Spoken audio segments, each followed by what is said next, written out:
Today, I'm going to talk about sewer pipe. We have some options here that you can do. We're kind of newbies at this, so we're learning as we go. And I'll show you as we use some of these products along the line.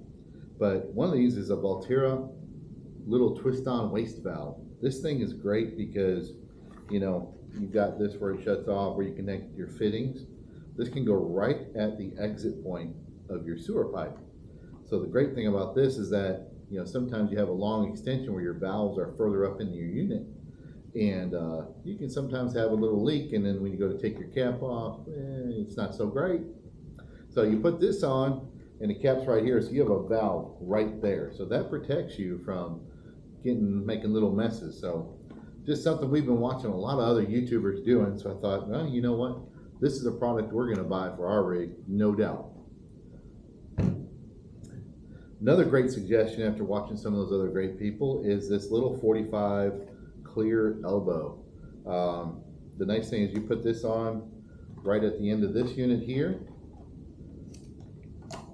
and then when you hook up your sewer hose, which we've got a nice kit here, hook up your sewer hose and run it into your pipe, you can see, you know, right at the tank whether your tank's clear or not, so you're not waiting all the way at the end of your 90 where it goes in, because this kit comes with a great clear 90 to see what's going in the tank as well. Not that you want to look at it, you know, but if you do, hey, here you go.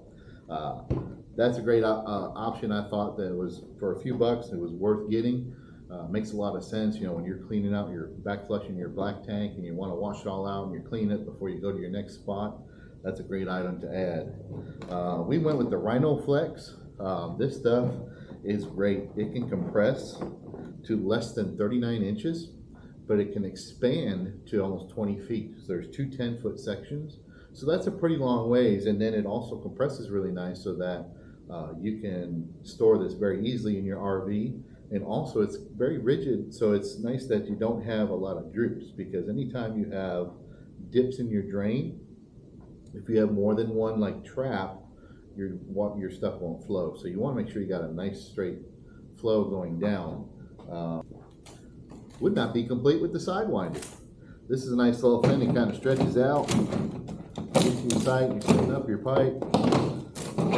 You just put that out, pipe kind of lays in there, makes a nice angle. This particular kit here comes with two 10-foot sections, and then you got a nice clear 90 at the end that can go in the ground.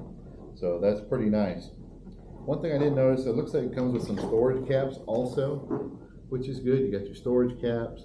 There's that 90 I was talking about. And then it's got a fitting that screws into the bottom there where your pipe is at.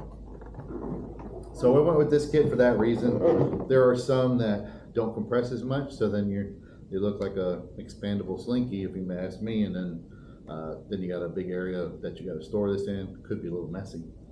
And what would not be complete without the great prime pooping position liquefied for your black tank treatment. Makes it smell good, smells like orange citrus.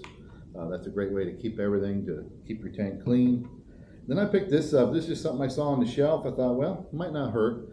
This is gray water treatment to keep your gray water from stinking too much in your traps and your drains, for like your sinks and your shower and stuff like that. Really shouldn't have gases coming back because it's all vented up through the roof. But a lot of times, you never know, sometimes you got to have some of that in there and just make it smell good. And then this is another recommendation I decided to get. You can see where this goes into the pipe. This fits in there for some of those that don't have threaded caps. Your fitting fits in this tightly. And then it's got some grooves here that it'll expand when you put your fitting in there. Gives a nice tight grip. There's some that have got like a donut that decided not to go that route because it's flat on top, but it's got curve. And when it sits on the pipe, it just sits there. So you have to have something to hold it down, or it can wobble. So I've decided to go with something a little bit better fitting and tight to go in there. So as we go on and move forward, I will show you as I set some of this up on the RV and demonstrate how this all works.